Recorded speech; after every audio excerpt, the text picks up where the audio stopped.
So the clock has struck 2. Dear students, colleagues and friends, my name is Per Kramer, and as Dean for the School of Business, Economics and Law at the University of Gothenburg, I am very proud of welcoming you all to a new Kapuscinski lecture, a so-called KAPTalk. And this is a joint initiative between the European Commission, the United Nations Development Programme, and host universities all over the world, of which we are one. The KAPTalks, they honor Richard Kapuscinski. He was a Polish journalist who was path-breaking through his articles and books describing developing countries on all continents. Kapuscinski's writings have a clear relation to research and education in fields that are strongholds at this school, like development economics, international trade. And when we were asked to collaborate with the KAPTalks, I felt this was a perfect match. Now, Richard Kapuscinski, he passed away in 2007, and the first KAPTalk was arranged in 2009. And since then, more than 150 KAPTalks have been held all over the world, reaching more than 50,000 participants. And with that said, I will leave the stage to Justyna Chiruk, representing DG4 for International Partnerships at the European Commission. Please, Justyna.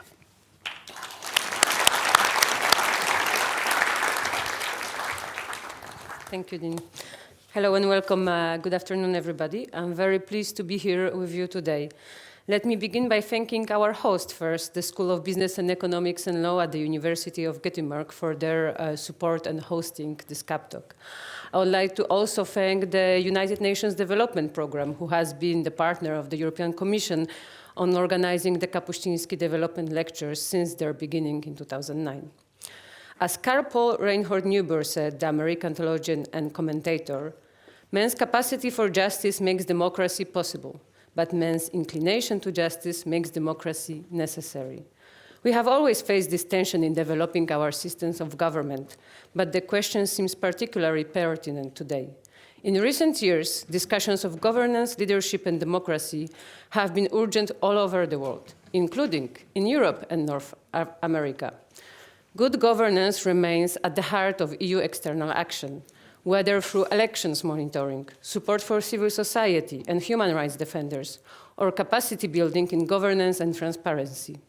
The EU flagship strategy, Global Gateway, aims to mobilize €300 billion in sustainable investment by 2027, including half of it, €150 billion in Africa alone. The central to this strategy is the need to support democratic values, good governance, and transparency. We know that in Africa, many challenges remain. 2024 will see many African countries going to the polls. The future welfare of hundreds of millions of people will be at stake, but also the role of African nations in contributing solutions to global challenges. Our speaker today, Dr. Mo Ibrahim, has long recognized the importance of good governance and democracy for the future of the African continent, and indeed the globe. He has unparalleled experience of democracy and leadership in Africa, and I am looking forward immensely to his insights on where we are today and how we can chart a better future. Thank you. Thank you, Justyna. And let us also hear from the third party in this joint venture, the UNDP. John Szycinski, please.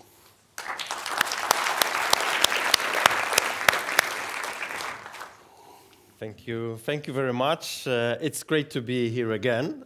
It's the second lecture that we've done here. I would like to thank our speaker, Mo, for accepting the invitation. Actually, we've been trying to invite him for quite a long time, so maybe it's because of Gothenburg. And I'd like to thank the European Commission, our strategic partner in this initiative, to raise awareness and discussion about partnership, development, and sometimes introduce critical thinking as well, and as we had also at the previous lecture, to challenge some conventional wisdom. It's actually very interesting for me, and hopefully for us as well, that Ryszard Kapuściński, who is mentioned here, and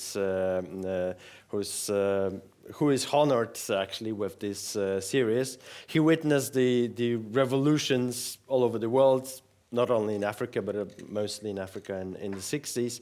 And now probably not as radical revolutions we're facing, but this year it's going to be the big election year worldwide, not only in Africa. Like half of the population will vote or has already voted in the elections. And I think it's so important also from our side as UNDP that the elections are supported by good governance, and secondly that the democracy means also inclusive development. I'd like to thank you very much for coming here, but also welcome very much the online audience. For those who are participating over Zoom, you can ask questions using the Q&A function. Thank you very much. Thank you very much, Jan. Now, at present, the world is facing a number of fundamental and transformative challenges. Most importantly, those concerning the long-term sustainability for the conditions of our civilization. Moreover, we have a rapid increase in geopolitical tensions that is leading to economic and political regionalization, escalating spending on armaments, armed aggression, and also an erosion of multilateral cooperation when we need it most urgently. In order to meet these challenges, political responses based on stable democratic governance and efficient, non-corrupt administration is a necessary precondition. Now, the tragedy is then that democratic governance is challenged and questioned in many parts of the world, in both the northern and southern hemispheres. Accordingly, the quest to safeguard, furthering, strengthening democratic governance and efficient administration is absolute central for our common future. And it is against this backdrop that I am very happy to welcome Dr. Mo Ibrahim to hold a KAPTalk on the challenges in African governance, leadership, and democracy. Mo is founder of the Mo Ibrahim Foundation, an organization dedicated to support good governance and leadership in the African continent. The operations of the foundation will be presented on the screen behind me. And it focuses on defining, assessing, enhancing governance through a number of initiatives, such as the Index on African Governance and the Ibrahim Prize for Achievements in African Leadership. Dr. Ibrahim's presentation will be followed by an open discussion where you're all invited to participate from the auditorium, from the Zoom room, and also through Twitter on #KAPTalks. This discussion will be moderated by my colleague, Professor Ola Olsson. We plan to wind up approximately at 3:30, and after that, you're all very welcome to refreshments in the hall just outside the auditorium here. So, Mo, the floor is yours as soon as the film has reached its end. Thank you very much, and once again, welcome.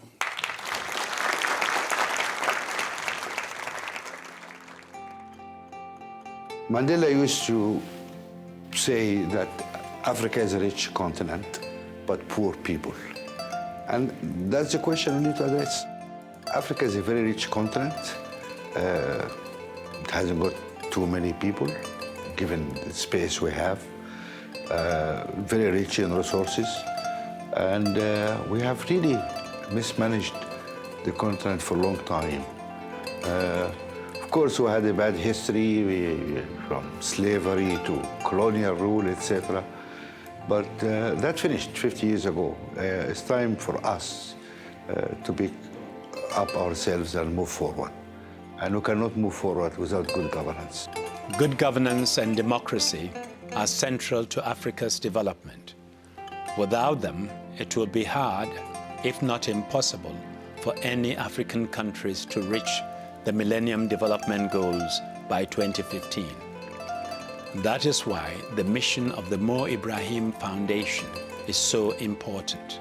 Mo Ibrahim has established the Mo Ibrahim Foundation to develop criteria for good governance, stimulate a public debate, and challenge the continent's leaders to set the global benchmark on this issue. Today we are here to celebrate this award, which challenges all of Africa to come together to establish what will be a first in the world, a benchmark for good governance. It now remains for me to announce the first ever winner of the Mo Ibrahim Prize for achievement in African leadership. If we are able in Africa to produce leaders of the quality of Nelson Mandela, which are the best leaders of the 20th century, I am sure there are going to be more Mandelas in the 21st centuries. We need to believe in ourselves.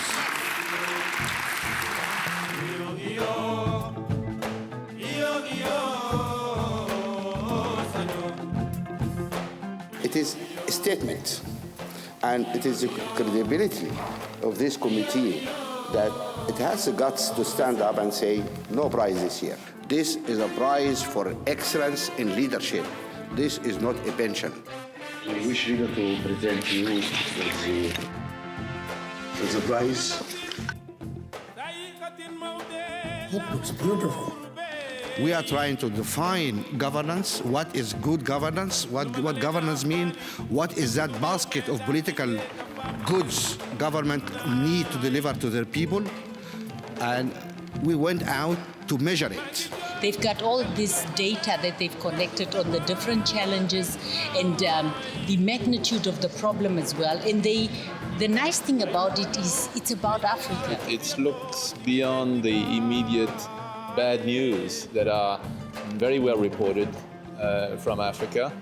It looks at some deeper trends and at some practical solutions. It goes down to the grassroots of trying to find out how governance could actually impact the lives of citizens in every facet of the community. Countries can see how they're performing and how they're performing in relationship to their neighbors. And so they can benchmark their activity and have something to achieve. And then the citizens of those countries also can use that index to hold their governments accountable.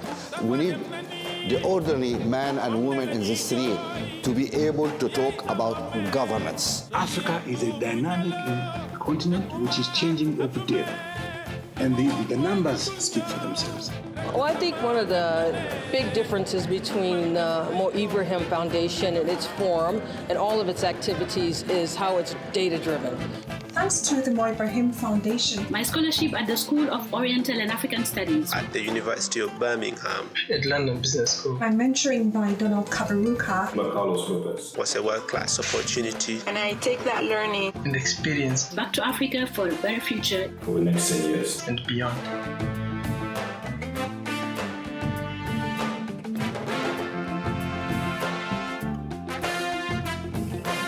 I think that especially having an international event like this in a place like this, that we've had quite a few, but something this major, bring in all these different presidents, bring in all these different dignitaries. It gives exposure, it gives hope, it gives a place to dialogue and have different ideas. Mo Ibrahim Foundation has an amazing ability to bring people around the table. These are the people that at the end of the day would be responsible in the country, in the financial institutions, at the global level, at the regional level, at the African level. The fact that there's this big family of people who care about fighting corruption, promoting transparency, good governance, and good growth is incredibly important. Well, I think perhaps the most important contribution of the Mo Ibrahim Foundation is that it's put governance so firmly on the map that it's really part of the fabric of the narrative around Africa, all debate around Africa at a policy level, at a private sector level, and between the two. There is no silver bullet for leadership. It's easy to criticize. It's easy to pull down everybody. It's easy to forget that no one is 100%. But it's really difficult to take that decision that you will go against all odds because you believe that there is a destination that you have, and that is to make people's lives better. When government and civil society work together, we can do great things.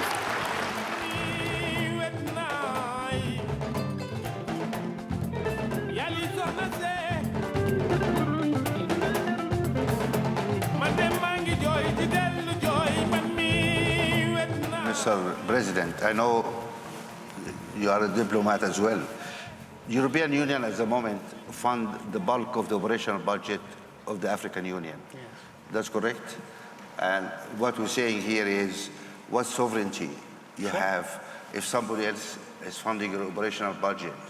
And why can't you fund your own budget? Is that correct statement?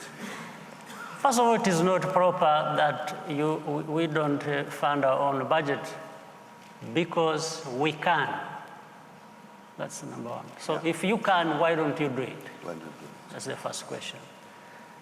And if you want somebody to fund your budget, then you will be doing somebody else's bidding, not really doing what you wanted to do for yourself. It's clear. Yeah, of course. Yes. Like if Chinese build the African Union building and then tap the data, we say that's fair. I mean, it's your building. That's a big deal. It's a very fair assertion. It is with the Chinese, it is with the Europeans, it is with Americans, it is with everybody. It's open house. Absolutely. Yeah. That's okay. I mean, we have a frank discussion and... That's why we are friends. Yes. In Africa, if you will allow British, European, Americans to get in there on visa, having visa on arrival, you should allow all Africans to get in there with no visas. And I keep telling them, I was on a panel with the Prime Minister of, Mali. And I asked him, I said, Mr. Prime Minister, the people who are causing trouble in the other part of your country, did they come through the airports? No. No, those guys, they don't need a visa. Boko Haram, that's... Exactly. They don't need a visa.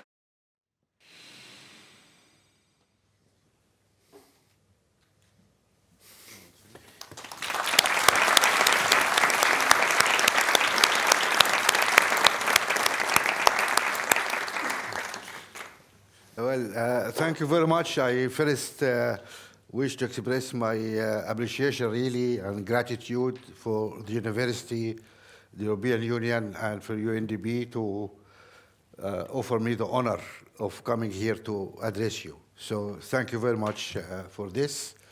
And I have about, I think, 30 minutes or 35 minutes to say a few things, and then I will welcome an interaction with yourself. Let me start with the question which was at the beginning of our video here. Why are we poor in Africa? Why Africa is poor? Africa is 10 times the size of India, 3 times the size of China. Yeah? And we have much more resources than either of them. Same number of population. Why are we poor? That's the question I think we need to address. And without addressing that question, we cannot move forward. We need to be frank and brutal in our discussion. And in our views, we are poor because we mismanaged our resources, natural resources, and human resources. Misrule. But our problem is not all of our making. Many of them are of our making, but also we had some problems which is the making of others as well. Let me just quickly go through over this. We had really a dramatic history. We had slavery, we had colonialism, and we had the Cold War. Cold War was also bad for Africa, and I'll say why. The problem with colonialism is that it really ended about 60 years ago when people in a hurry upped up and handed the countries back. But there is a legacy which is really Africa struggling with. One of our legacies really, or legacies of colonialism, was the rather strange borders of the African countries. European power draw some haphazard lines across the map to create all these countries. These borders doesn't reflect any reality, doesn't pay respect to ethnic or natural or historical issues. They are illogical. And that is a big problem we have, the borders of our countries. And can you believe we have some countries in Africa which are completely within other countries? Yeah? And we have a couple of countries like that. We have all these countries in the Sahel which have the big problem at the moment. All of them are landlocked. Chad, Mali, Burkina Faso, all those guys are landlocked. They have no way to the outside border except through other countries. The legacy did not end there. You look at the infrastructure of Africa, it's totally illogical. All our roads in Africa, if you look at the map, really leads from the mines to the port. It is to serve the extractive purpose of colonialism. The country itself is not connected. Various countries are not connected. That's why Africa is totally disconnected, because people just wanted to extract whatever products or crops, etc., and take it to the board and go out. So the infrastructure is built around that. Unfortunately, much of that is still there. Our agriculture, again, is designed also to serve whatever occupying power is there. You're going to do cocoa, you're going to do coffee, you're going to do tea, you're going to do whatever. It's nothing to do with sustainability or food security of the own country. Some of our countries until today, half of the agriculture land is devoted really to export certain products or whatever, and we don't have enough production for food for our own people. That's why when the crazy guys in Russia and Ukraine started fighting, we had a big problem in Africa about food security, because we export a lot of food. Imagine Africa, with a huge amount of land we don't have food security. But also, some of this problem relates to our own mismanagement, because you take a country like Nigeria.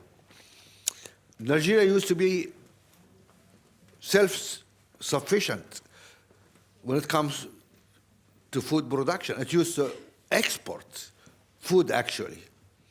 And then oil came, and people forgot about everything and sat there to collect rent from the oil. And anyway, it's not collected for the national coffers, but for pockets of too many corrupt people. And agriculture sector was neglected. Today, Nigeria is a huge importer of food. So our economy is not serving our own purposes, unfortunately. After independence, in the first meeting of the Organization of African Union, which was the name of the African Union at the time, there was a big discussion about what we're going to do about these borders. And I think they took the right decision. They said we cannot touch it because we'll end up in conflicts all over the place. Imagine 54 countries, everybody arguing about their borders. It's mayhem.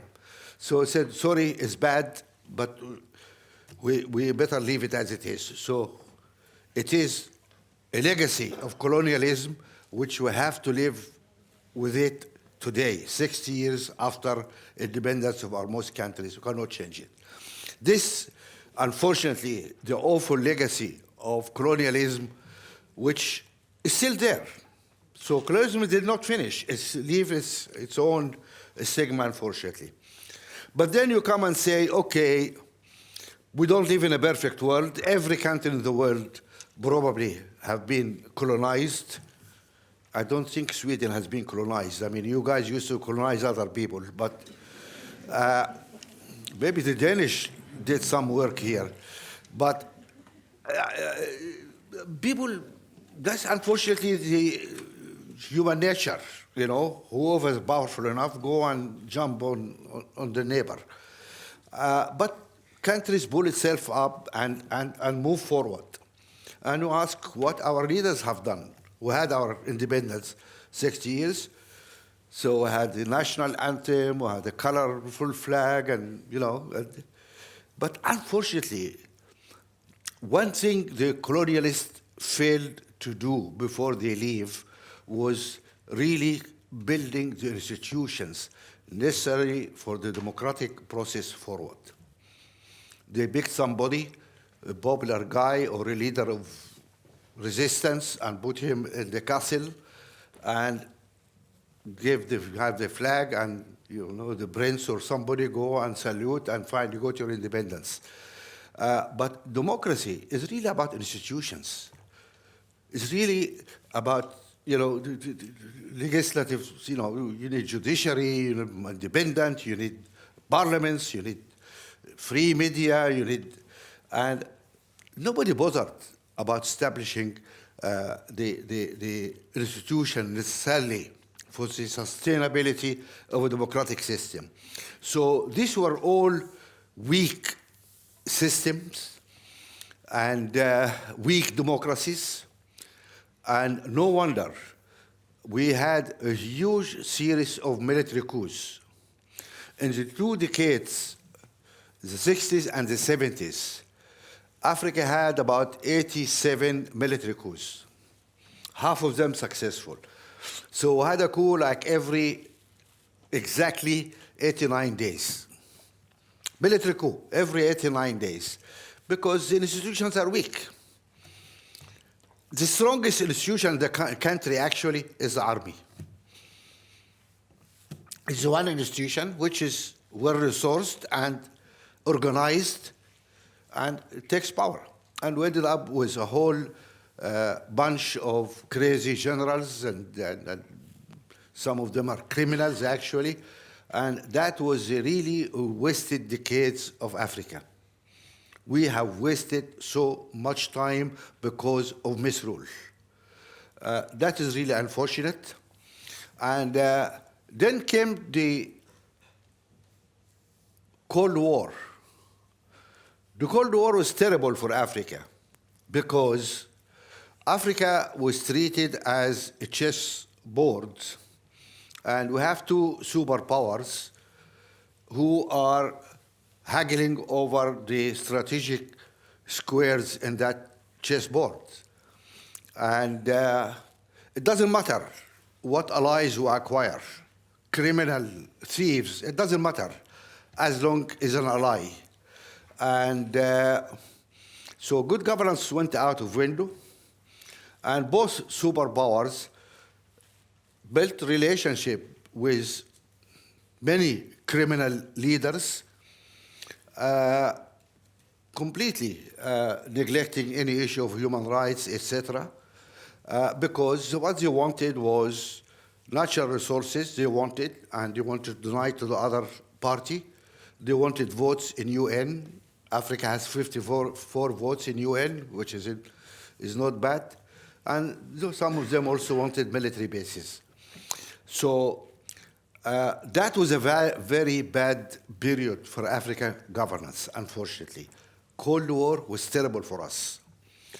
And that rings a bell now with the fragmentation of the world order now, if we're going to have another Cold War now, and we'll go back to these bad old days.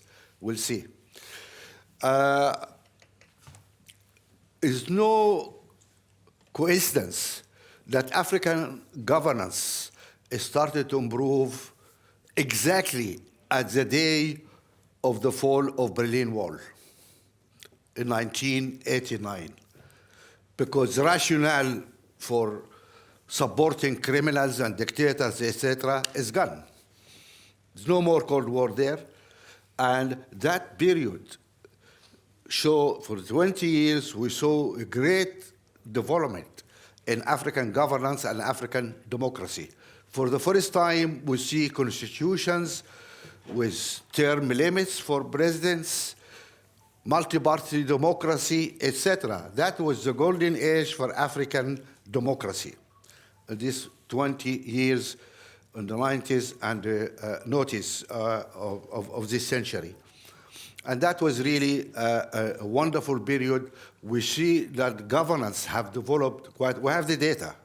So I'm talking based on the data we have, because we measure governance, how governance really developed in Africa quickly through that period. That was really very important. Unfortunately, in the last few years, things started to go wrong. Many reasons. Some people say COVID caused a problem because the authoritarian powers acquired by governments about locking people up and doing this and don't do that and closing down opposition. We notice the closure of space for civil society in many countries. And we see that this phenomena of the strong man started to show up in Africa. And when we talk to them, and you see that African leaders also looking at what's happening in the rest of the world. And this phenomena of the strong men is a global phenomena, frankly. And you see them emerging everywhere. And they say, oh, it is nice. Why can't I do it myself, you know, if those guys can do it? So we see this phenomena of strong men starting to arise. We see constitutions being revised to allow people to stay after second terms. It's really unfortunate because power is so seductive. And if you suddenly become an African leader, and out of nowhere now we have this beautiful palace or castle, whatever, you have fleet of cars, helicopters, you travel, you can go through the passport controls, nobody check with you. I spent an hour at the airport today before I come in here because I'm not a president. You can see the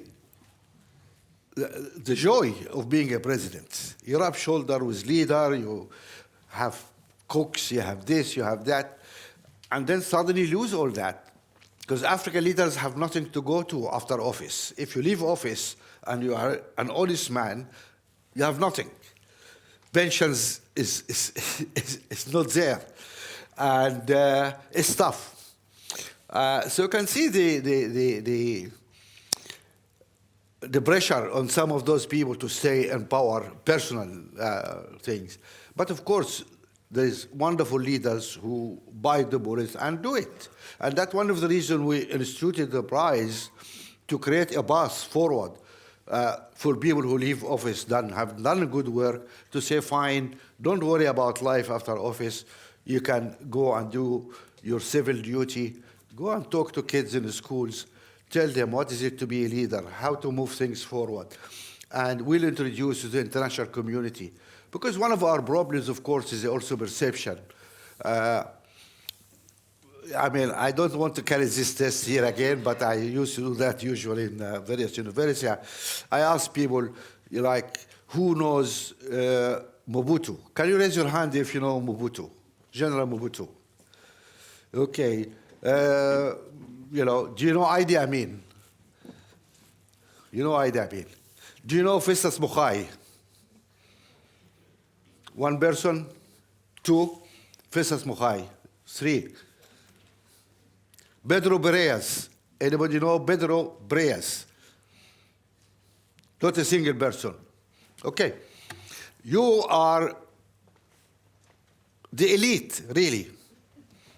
Yes? Highly educated people.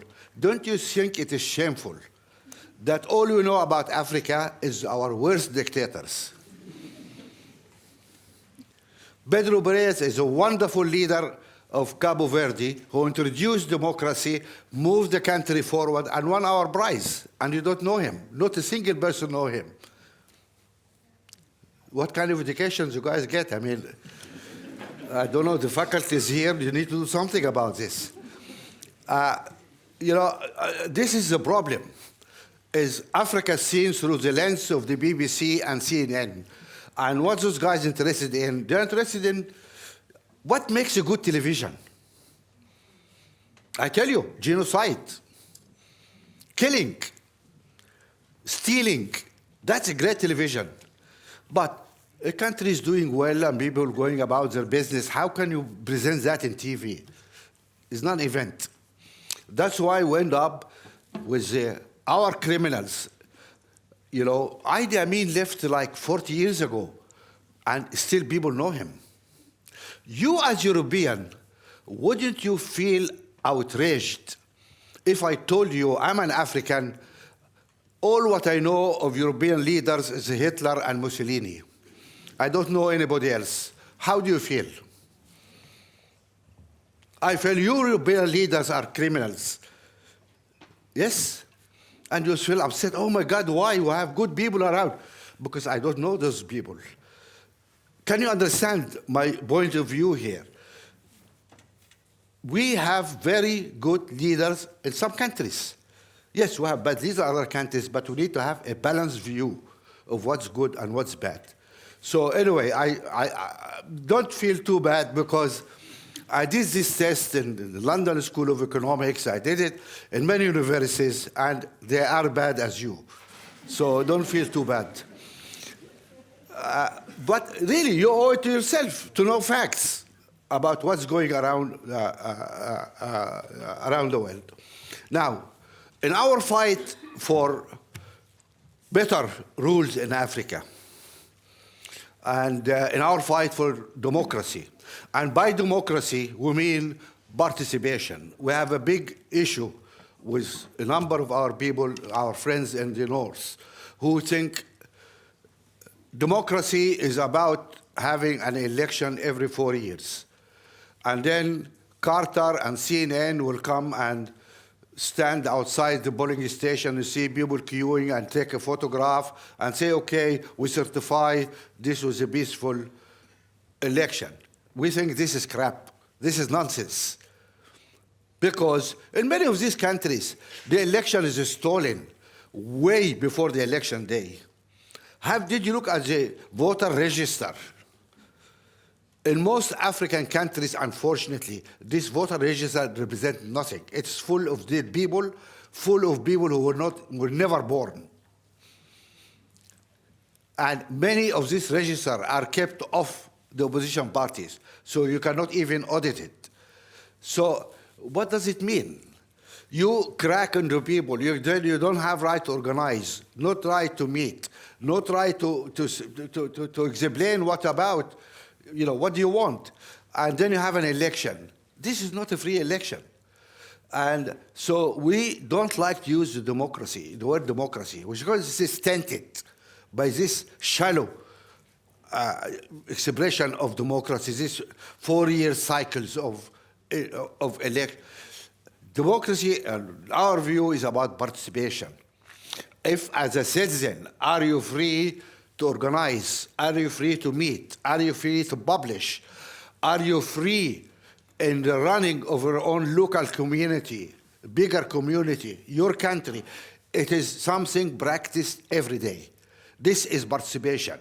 When you are a real citizen of the society, this is what we're looking for. It's not every 4 years to show up to participate in already rigged election. Anyway, so that is something I think we need to pay attention to.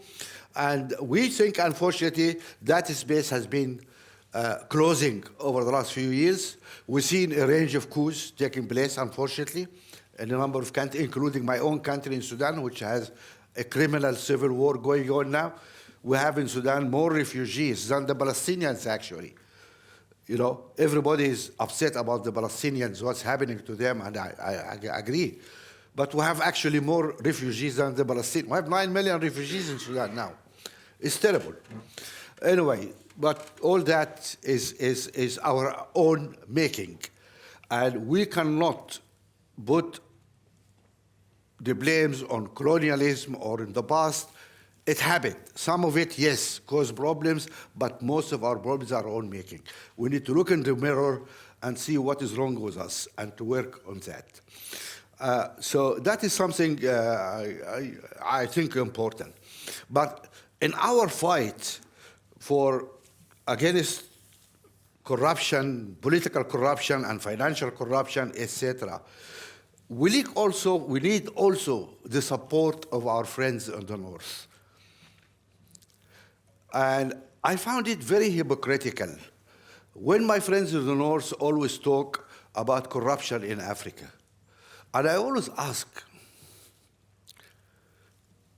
corruption is like adultery. It takes two to commit, yes? It takes two partners. Who is the partner? Yes, okay, I know this official in Nigeria or wherever is corrupt, but who is the partner of this corruption?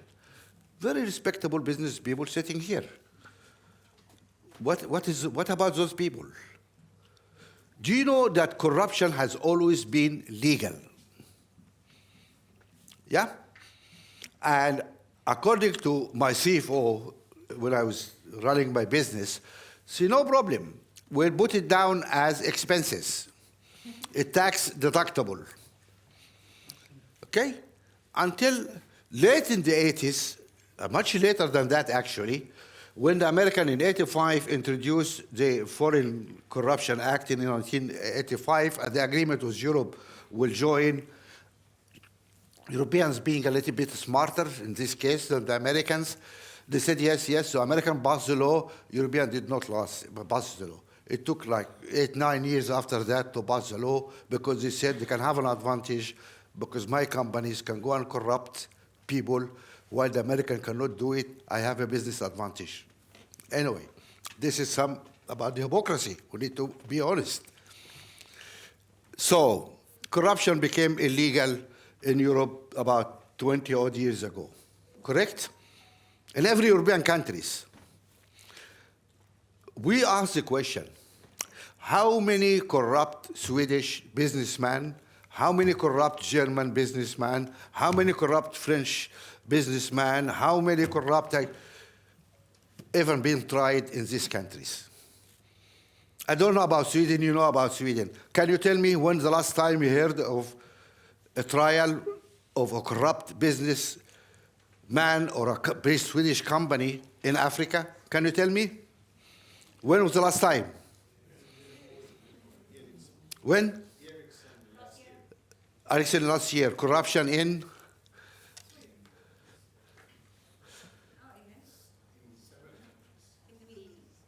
The Middle East, okay. Africa, no? They don't corrupt in Africa. Okay. That's one company. Okay, so you have one corrupt person here. Okay, so this one case here.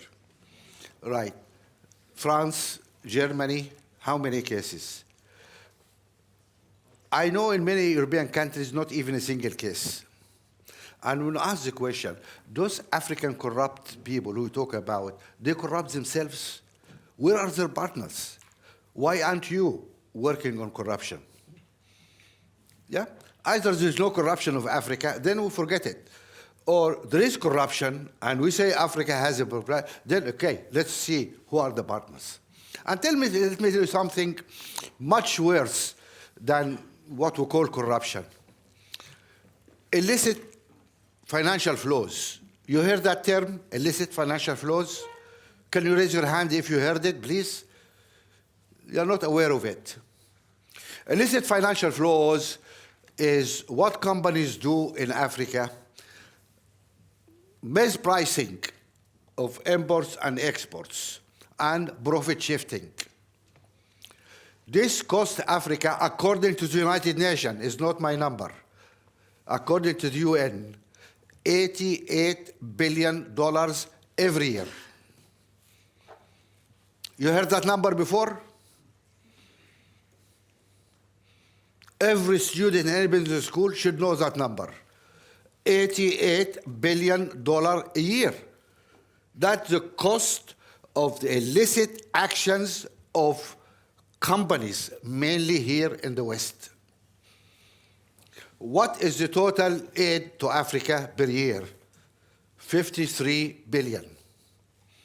So let me ask you an honest question. Who is funding whom? So hypocrisy must end. And we call, and our friend was, you guys, yes, it's our job to work out Africa. But you guys need to stand up also and be honest. You cannot allow this to continue. $88 billion a year.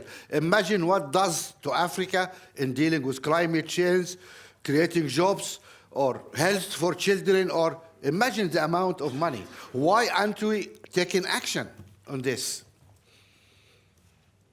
You know why? Because it's benefiting our companies in the West. We are making money. I think we should call hypocrisy when you see it. And this is a problem. Unfortunately, people stand and lecture us about corruption without really doing anything about it and actually being participant in the process, and that is not acceptable. We need to be honest and frank. I'm the first to criticize our own leaders, to criticize our own systems, and this our job in the foundation is to go and have a go at our all the nonsense going on in Africa. There's a lot of nonsense going on, and I have to be frank in dealing with that. But at the same time, we cannot do our job when you guys in the North act in this way. So we say, please, can you show us some integrity, guys? How can we fight this if you are not helping us here? So I think that's also is important. I need to check the time. I think I have 5 or 10 minutes. Okay. Another issue also we think is important for us is Africa is almost frozen out of the global governance structure, global institutions. I mean, so obvious. We start with the United Nations. United Nations Security Council. Who sits in the Security Council? There are 5 guys sitting in the Security Council, and those guys all have red cards. They use it to protect themselves and their client states from any criticism. That's why the Security Council, for the last 20 years, never made any decisions. Wars in Syria, wars in Iraq, wars in Ukraine, they cannot make any decision. Why? Because everybody's sitting with a red card stopping the other guys. And who are those 5? It's the guys who won the Second World War. And you look at the structure, it's so strange. Britain and France, 2 countries, have 40% of that power. Less than 2% of the world population. 40% of the power in Security Council. Why? You look at Japan and Germany. Compare Japan and Germany with France and UK. Each of them have bigger economy, have more people. They have more right to be in Security Council. But hard luck, they lost the war when we formed these places, we are frozen out. is ridiculous. Africa, there's no African there. Nobody. I mean, it is. So you have a broken system. Well, that's supposed to be the global government of the world. If it loses legitimacy, then what is left? Nothing. We're left with an impotent body who is unable to do its job really as a world government because of this veto system. Yeah? Russia does what it does in Ukraine. Security Council can do nothing because Russia has a red card. Israel does what it does in Gaza. Security Council can do nothing because UN is a friend of Israel. Stop any decision to stop that. Everywhere in the world, you can follow that button. So that is, then you look at the World Bank and IMF. I mean, these organizations also need a lot of reform. To be honest, they started some reform because last year we had huge confrontation with those people. Not only me, but a lot of other people. I mean, this lack of governance. You look at the boards of the IMF and the board of the World Bank. You see, the American always will have the job of the president of the World Bank. European will have the job of the IMF. And once they say, look, guys, I mean, together you are 800 million people or 900 million people. We have 8 billion people. So 9% of the population, you assume you have all the talent in the world, that the president has to be Frenchman, Frenchwoman, or whatever, and the president here to America. Why? Why didn't you open this to everybody? So you had the beginning. Then you look at the boards. The shareholders hug the board, the major shareholders. And I told Ajay, I mean, I had some interviews, you can see it on YouTube or whatever. I told him, if your bank is listed in any decent stock exchange, you'd have been delisted because you don't have any independent director. Any bank in the world have independent directors. Do you know that the board of the World Bank and IMF, actually the board, live in the premises? There's no company in the world, no bank in the world where the board sit on the premises. The cost, $120 million a year. So I asked Ajay, president of the World Bank, what is your mission exactly? Oh, alleviating poverty. $120 million a year you spend to host your board in your and their staff in your premises. How much that we have done for Africa? It have educated over 1 million kids every year. Why the board need to sit? And then they have 2 meetings a week. I said, look, when I was running my company, when I have a board meeting, it's a nightmare. I lose all my executives for a week or so preparing reports and for the meeting of the board. You have a meeting twice a week when you have time to do any work. It's no wonder that Sri Lanka goes to hell 3 years waiting to be for any bailout from IMF or the World Bank. Zambia is bankrupt and it takes 2 or 3 years to do anything. But if it's a European country in a problem, if it was Greece or it's Ukraine, suddenly the IMF and the World Bank jump up and do the job. That doesn't work. Why? Because you have a European majority in the board. So these institutions are losing legitimacy. They need to change that. I understand from Ajay they're changing now to some board.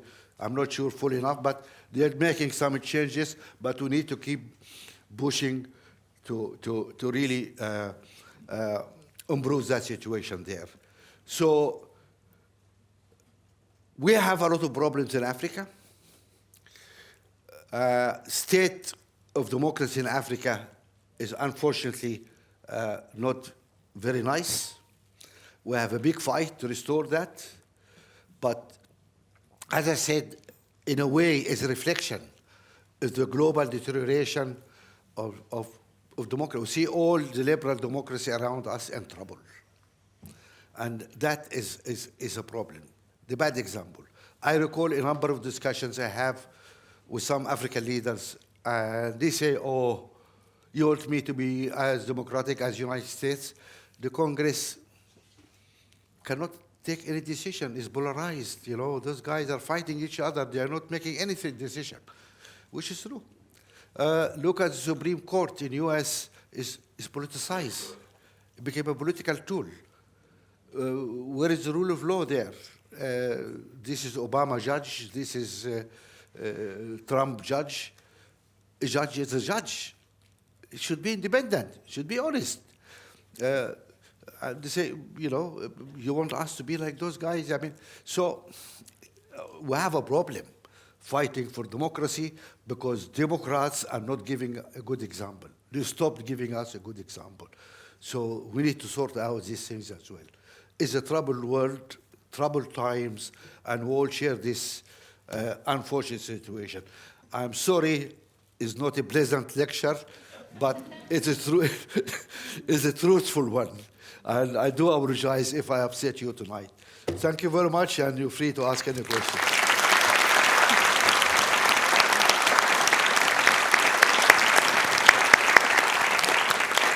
Thank you.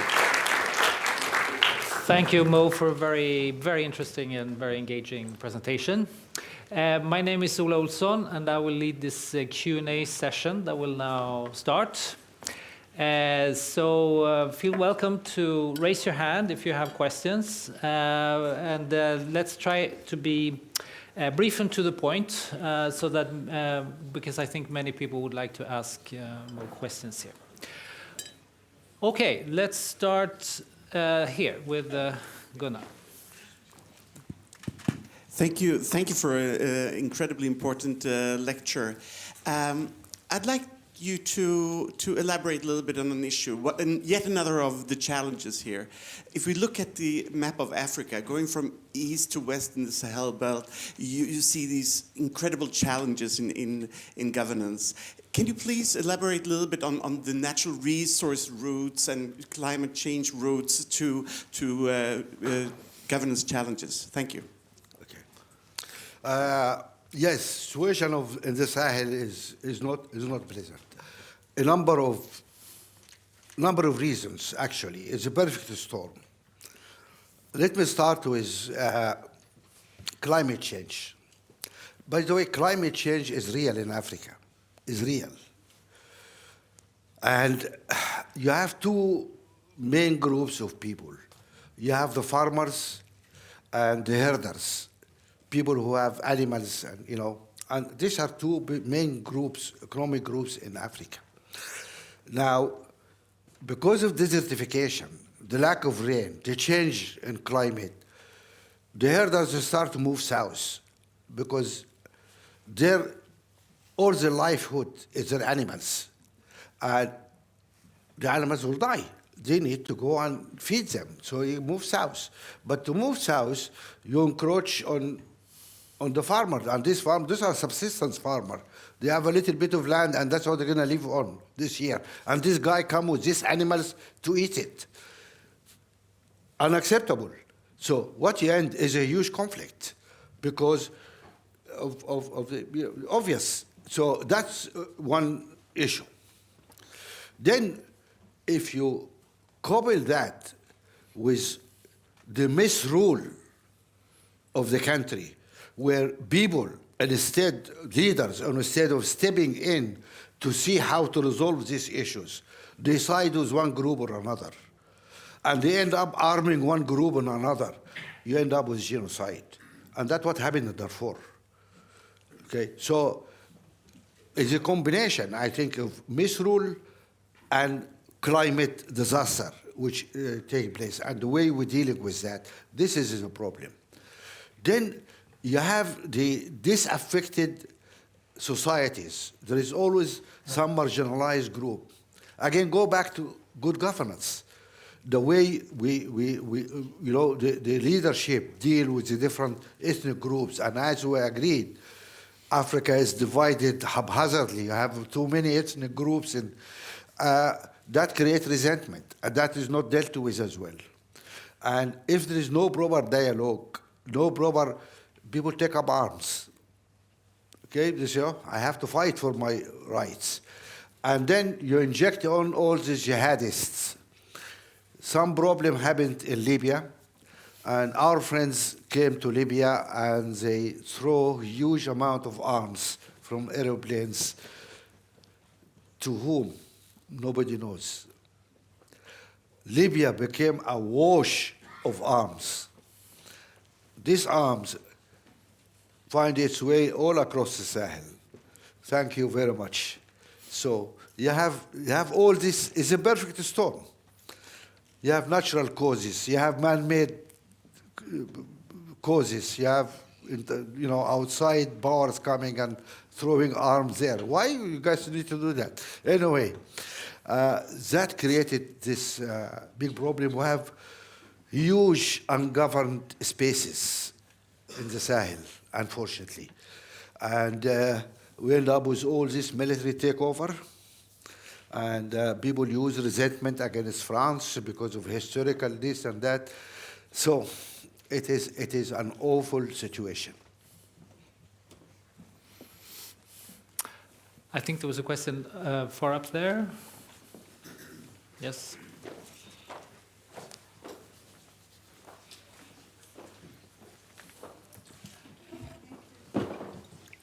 Thank you very much, Dr. Mo. I'm Dr. Freitas.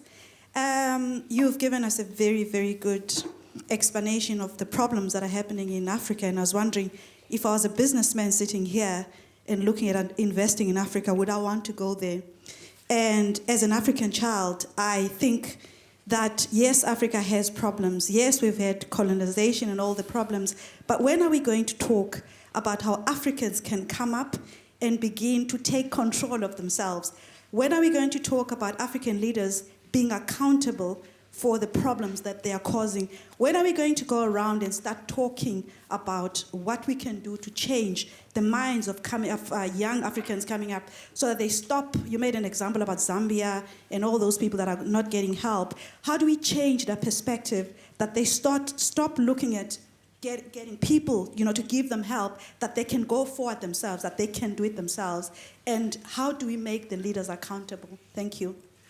Well, I hope you were not asleep when I showed the video, because that video is showing you exactly what we are doing, what we should do to change Africa. First, we need to be honest and put our finger on the shortcomings of what we're doing. Then we need to go and mobilize. We need to mobilize young people. We need to organize people. We need to spread the word. We need to engage. We need to stand up to corruption, stand up to malpractice, not only in Africa, but also against what our partner, and you heard me, I had a big go at those guys here. Yeah? We have to criticize our friends in Europe, etc., if they don't behave right.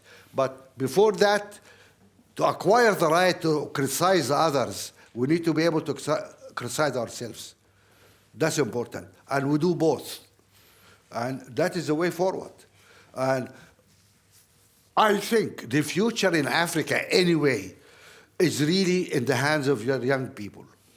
Because I gave up on the old generation. It's done. We made a mess of it. And only the future of the young generation. Now, the young generation are better equipped than our generation to deal with these situations because they are very well connected. Yeah? They are able to organize because of social media, apps, whatever, phone calls. They are able to organize. They talk to each other. Do you know what's happening elsewhere? They can see why a young person like them in Sweden have a wonderful life compared to their own life, and say, why I don't have this life? Yeah? When people start to ask why, then things happen. And that's why I hope that the young people will be, look in Sudan, the young people stood against this 30 years dictatorship in Sudan and brought it down. Yes, the army came back, unfortunately, but we'll come back. Okay, I believe you were first. Sorry for... Thank you. My name is Niklas Nander. I'm a part of the ITF Taekwondo African Development Team. So I travel. African Development, yeah. Yes, of sports.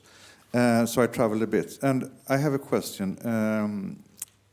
You see a lot of influence from USA. Everywhere you go, the biggest building in this capital is the U.S. Embassy. It's common. And when you see, for Uganda and Kenya, you see a lot of influence from China, and investments, and also political influence with the embassy and so on. And when you go to, when I was in Goma, in Congo last year, I saw Russian military trucks in the town and so on. They were not very popular by the people there. But how is, what is your thinking about, Russia doesn't really put forward a phase of governance, but more military support. But they are doing inroads in big parts of Africa also. That's happening in Niger now, where they want to move away the American base there and so on. So what is your feelings about the influence of the big three world powers, US, Russia and China, and the influence in Africa at the moment? Right. Look, I said the worst thing for Africa is to be, again, a chessboard with people fighting over their interests there. We want to be friends to everybody, Chinese or Americans or Indians or Turk, whatever. We need to live in this world, trade with everybody, etc. We have no claims against anybody, but we don't want people to have claims against us as well. Right. Concerning Russia presence in Africa, is not much really. People need to understand Russia, in a way, is a spent power too. It doesn't have much to offer. It can sell mercenaries. Yeah? But a lot of Western companies also selling mercenaries. Yeah? But we don't talk about that. But mercenaries is one of the oldest jobs in the world. Even the Pope had a mercenary army. I mean, not the current one, fortunately. But so that's all what Russia can do, is just offer some mercenaries here and there in 2 or 3 countries. Is nothing. China, there is a presence in Africa, because China is a serious economic power. We have to accept that. And one thing I'm grateful for China is that at a time when the World Bank, for very strange reason, nobody understood why, back in the 80s, they decided that they will not fund any infrastructure projects in Africa. Why? Nobody knows. They took that decision. Then China came and said, okay, I'll fund this. They built roads, they built railways, they built robots. We say thank you. We need that stuff. Now, did we pay too much for it? Maybe. Okay, did they cheat us? Maybe. But at least they built it. That's better not even to do it. So in that way, I'm very grateful for China to come forward and build the infrastructure. Okay? Now, of course, the World Bank, and no, that's wrong. We'll come back and invest, so we'll see. People changing now their tune. I am not comfortable about opaque Chinese agreements. Some of the problem with Chinese contracts, sometimes they are confidential, secretive. What exactly is written there, we don't know. As citizen of a country, if my country goes and write a huge contract with somebody about the port or the airport, I need to know what the terms are. Many times these terms are hidden. So I don't like, we really don't like this secretive nature, and we suspect there's a lot of hanky-panky there, because that's the only reason to keep it secret. Yeah? If it's clean, stand naked. Yeah? So that is the situation. But in principle, we are happy to trade with everybody. And in America, everybody, when I'm going to, if this lecture room is in US, half the question would be, oh, you guys in Africa are dealing with Russia, with China. They are very resentful of us dealing with China. My answer was, excuse me, you go to Walmart around the corner, all the stuff there is from China. Yeah, you are the largest partner to China in trade. So don't come and tell me that. You know, it's stupid. Anyway, so thank you. Thank you. Now we have some questions from our online listeners and viewers. Yes, exactly. One is more like a comments that we often talk about Africa almost like one country, whereas with Europe we discuss countries individually, or maybe regionally. So why not Europe as one entity? So that's one of the questions, but also comments on the narrative about Africa. And the second. How do you see the role of women in good governance? The participant asks and says, as we know that Africa is also patriarchal societies as other parts of the world as well. So how do you see the role of women in good governance? Right, my answer is very quickly. I mean, we talk about Africa. I fully appreciate Africa is not one. I spent a lot of time to talk about the borders and countries of Africa, how it's created anyway. But we need to speak about Africa as such. Women are very important in Africa for a number of reasons. People don't appreciate this. Women are the real productive force in Africa. It's not men. Because women do agriculture, not men. Men don't do agriculture. It is women. And agriculture is the main activity in Africa. So people need to understand that women already are the main engine of production in Africa. It's not men. Then, besides doing agriculture, they do home, they do kids, they do schools. Okay?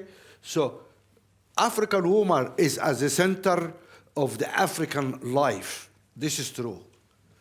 Men, well, okay, they pretend to be important. Every now and then they go and rape a woman or do something to, breathe their manhood. But women are also very important for, given the amount of conflicts we have in Africa and civil wars, the real force for peace are women, because women bear the brunt of these wars and these conflicts. It is their homes which is burned. It is they who are raped and abused. The women know the main value of peace. That's why we're trying to solve issues in Darfur or issues in what's going on in Sudan now. In whatever meeting we have, we insist that women must be in the center of this organization because they are the only constituency which genuinely going for peace. And that is the importance of the African woman. And by the way, in our index, we measure gender. We have 6 or 7 indicators to measure the position of women, economic, social, political rights. It's the most improved indicator. Out of all these indicators we have, the most improved one in Africa is gender. It doesn't mean we are perfect, not yet, but we're coming from a low base. But it's the most improved factor. So that's why we think women is very important, and people realize that. Thank you. Any more questions, John? No? For now. Yeah. No, not for now. Okay. We have a question from the gentleman there.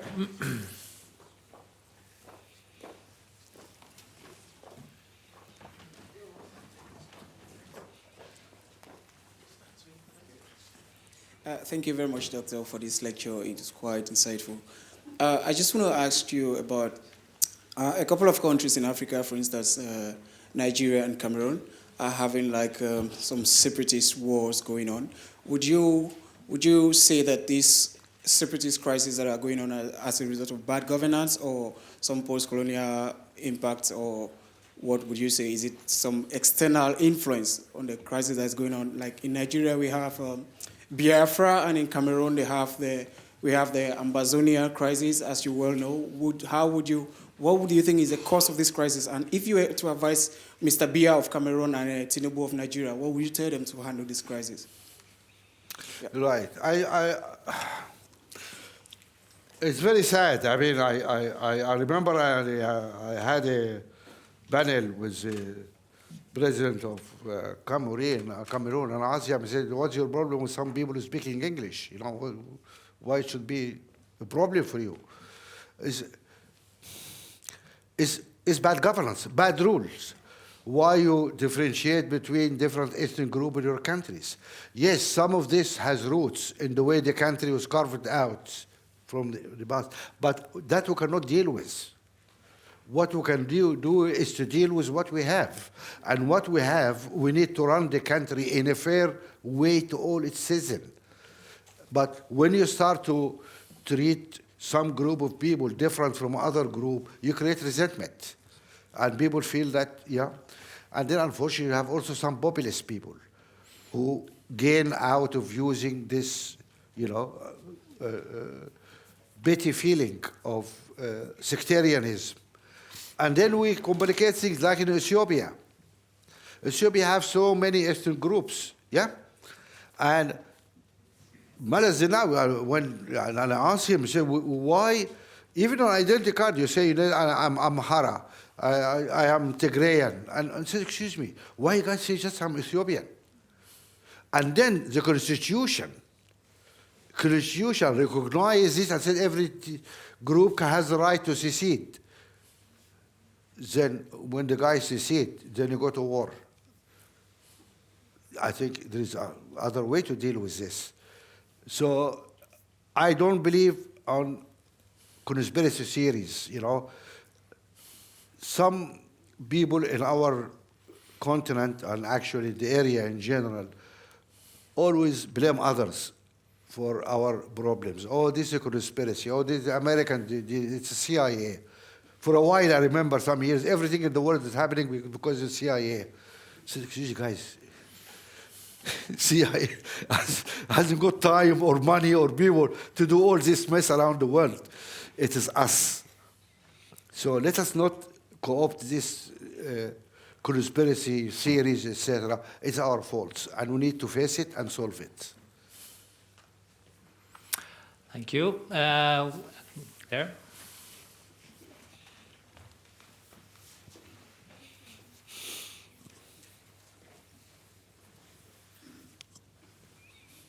Thank you very much. My name is Larissa. I'm a member of the International Youth Think Tank, and coming from such an organization like made up of young people, I'm interested of the role of the young generation. And you already said that there is a big potential of the young generation, and I want to ask you how the young generation in Africa can be promoted in making this change, and also what has to come from the young generation, for example, from Europe or the West, to bring your visions for Africa and maybe also the world into practice. Thank you. Right, I think I don't want to repeat what I have said before, but it's very important for us.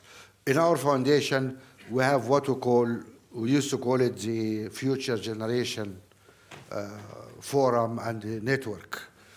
And actually they said, no, they decided to call themselves the Now Generation, not Future Generation.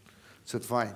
So this Now Generation guys, then at the Africa Euro Foundation, which work between European and African, we have a useful youth side, and we have forums to bring young European and young African. Just talk to each other. And because it's important. People need to talk to understand.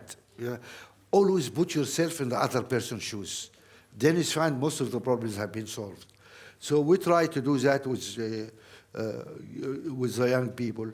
But it is in your hands.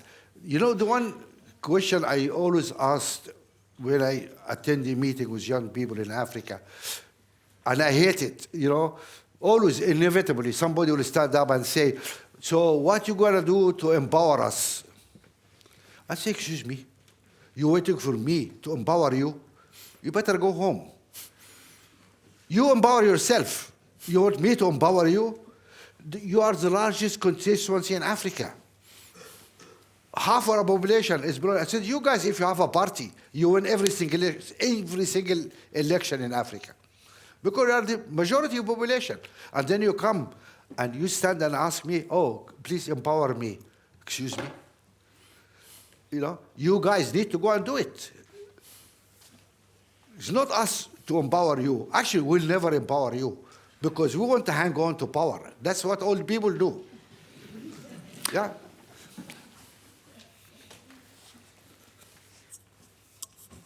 Thank you so much for such an engaging discussion. And I just wanted to find out, because most African countries gained their independence from 1960 onwards, but I'm a firm believer that most countries actually gained flagship independence and not economic independence. Because as long as most countries are still depending on the West to finance most of their projects, we will never have an autonomous governance system. So why is Africa not working towards a centralized financial system as the African Union? That's very, very, I wish I did another hour to go through that issue. It's very important. Look, my friend, as long as we don't have the right leadership and the right governance to develop our own, we have no excuses. We have the resources, we have the land, we have the people. Can you manage that? We fail to manage this. We fail to manage this. And if we have some resources, okay, we sit back and collect rent. Rent economy. Yeah? What the Nigerians are doing, what the Congolese are doing. I mean, you take DRC. DRC should be one of the richest countries in the world. Yes, one of the richest countries in the world. And look at them. It's a failed country. How you see what's going on in DRC? Why is that? This is the issue we started the conversation with. Why are we poor? When you got all this, God gave you this beautiful land, this beautiful, you go and make a mess. And then you sit back and say, oh, somebody come and help me. Come on. Yes, some people blundered Africa, fair enough. But you have control now, stop it.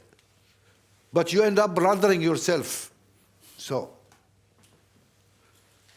I'm sorry, but that's it. And then we have a world system also need revision. I mean,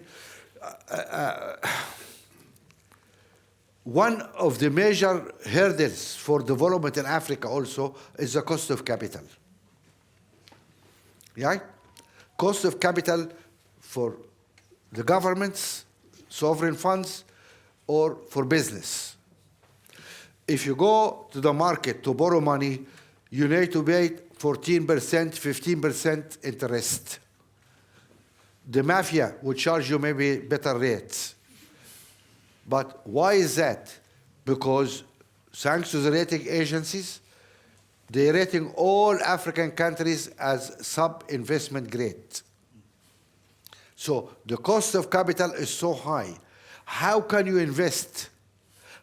Why look, one thing really, really pisses me off. I'm sorry for the language, but I'm really pissed off in every meeting, every international meeting. I sit and listen to all those wonderful presidents, leaders, European, American, whoever. And oh, the private sector will come and do this. Well, private sector, 30 years I hear this private sector. There's no private sector coming to Africa. Why? Just think about it. For simple reason, because the cost of capital is high. I sat in an investment committee of big funds, and the investment committee asking for an IRR, return of investment, over 20%. What kind of project can you do which produce 20% IRR? Tell me. You guys are business school here. So nobody goes. This is a major problem which needs to be tackled. Unless we deal with the cost of capital, no investment going in Africa. And because of subgrading of Africa, major chunk of international capital, by law, cannot go to Africa. If you're an insurance company, if you're a pension fund, huge capital you have, by law, you cannot go and put a penny in an investment which is sub-grade, sub-investment grade. You cannot. Illegal. If I put $1 here, you know that. If I put $1 here in investment, I have to put $1, physical dollar here in reserve to cover that. Who's going to do that? Do people realize this? This is why we cannot develop Africa, because the cost of capital. And nobody thinking or any doing about it. Thank you. We have time for two more brief questions, one there and then one there. Okay, does it work? Thank you very much. You're welcome. Been very interesting, the whole discussion as well. A small example of something that I think is important for Africa. You were mentioning trade, trade that sucks out the life of African countries.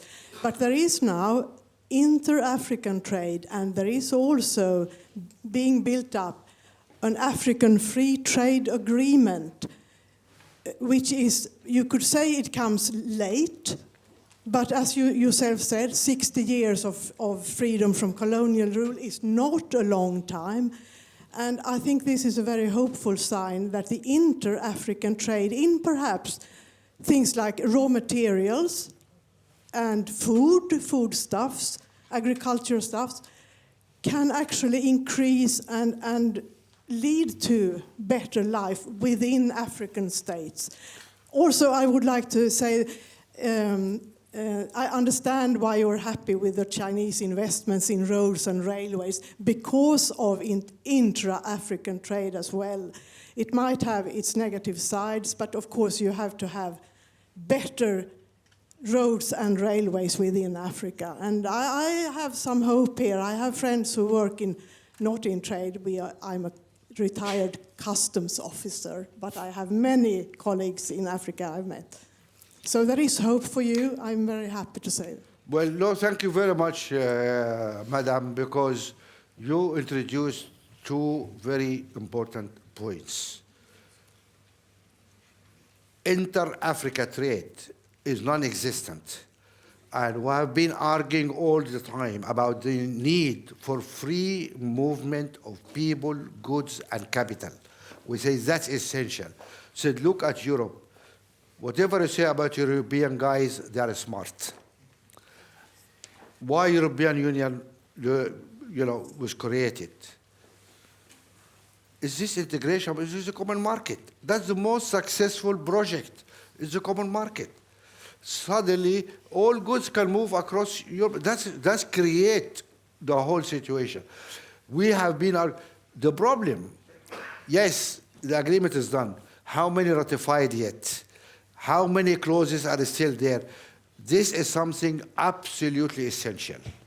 At the moment, and this is back again area of infrastructure. Do you know it's cheaper to move goods from West Africa to China than from West Africa to East Africa?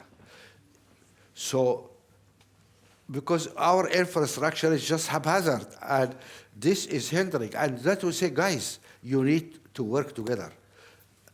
And one example, I always give it to our friends, African leaders. For a moment, China, same population like Africa. If China, with 54 countries, each country has its own custom regulation, currency, borders, where China will be now, will be exactly where Africa is. Can you see the difference? Mass, critical mass matters. If you need to speak like 1.4 billion people, you have to be 1.4 billion people. We are not. And so little Chad go to negotiate with America about a trade agreement. Excuse me? What power you have to negotiate with that? Nonsense. So anyway, that's a very important point. Thank you very much for bringing it. Thank you. So we're almost out of time, but we have one question there and potentially one from Jan here. My name is Bo Rothstein. I've been running the Quality of Government Institute across the street here for 20 years almost. First, a comment. The most well-known African leader in this country is none of the four you mentioned. It's Nelson Mandela, by far. Secondly, I have a question about your index that contains 81 indicators. And there is the rule of law, there is corruption, there is human well-being, there is participation. For us as researchers, indexes like this are a little complicated because everything that can explain the variation is already in the index. It's the same with the UNDP index. So what we would like to know is corruption bad or good for democracy? Is democracy good for human well-being? Or is it corruption that is good for human well-being? So in your mindset, I'm not asking you to solve this technical question, but in your mindset, is there a cause behind the causes? Is one of those variables sort of more basic, more fundamental than any of the other ones? Okay. No, that's a very, very good question. I did not mention Mandela. I mean, it was in the video. He's our hero. But it's obvious what happened in South Africa. But the example I mentioned is clear. I think you cannot wipe this out. You guys didn't know Bohama, didn't know Mohai, didn't know why. This is wonderful people. Anyway, concerning the index, what we have done is just we don't publish the index. We created a data portal. There are virtually millions of data points there for 20 years, okay? And we invited researchers like you everywhere because we don't have monopoly over the truth. Said, here are all this data. Can you guys look at it and tell us, what is it? We carried out some work as well. For example, we find, for example, a very strong correlation between rule of law and investment in the country. Interesting, very strong.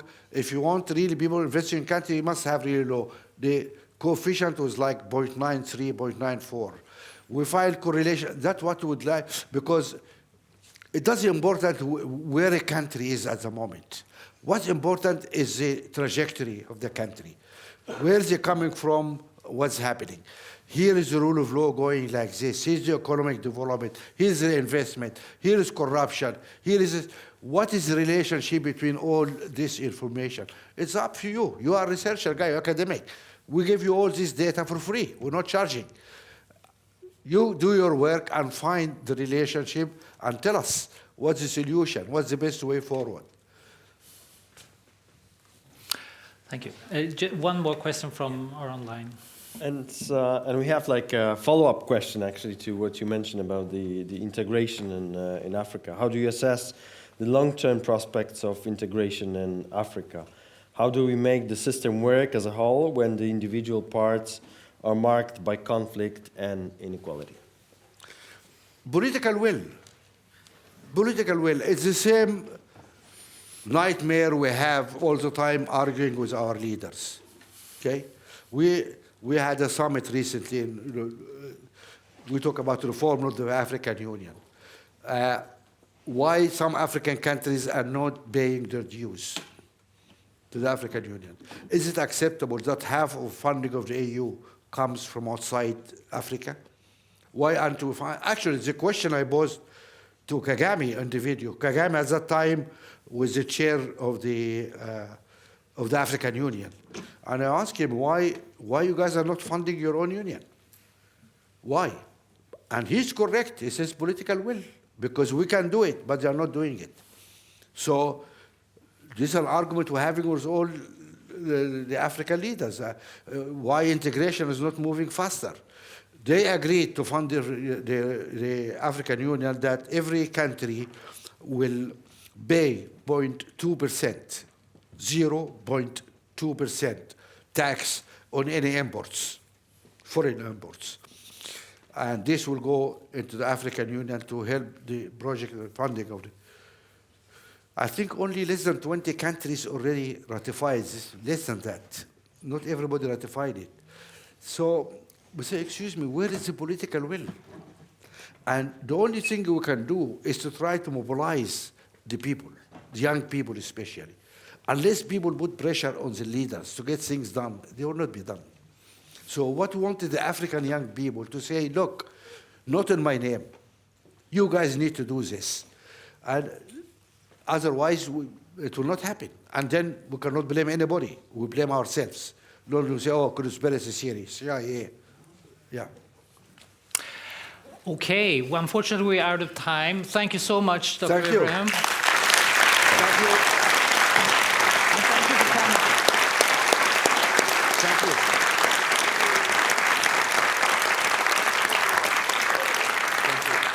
And now the word to Thank you very much, Mo, for a eye-opening and mind-boggling, and I think a presentation which is unique to its character, and it all underlines that we have a common responsibility to defend, sustain, develop democratic institutions and efficient public administration.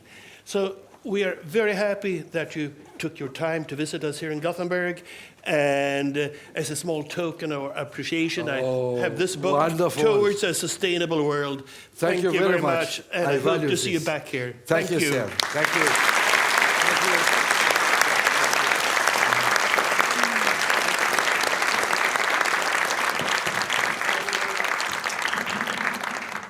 And now welcome for refreshments outside.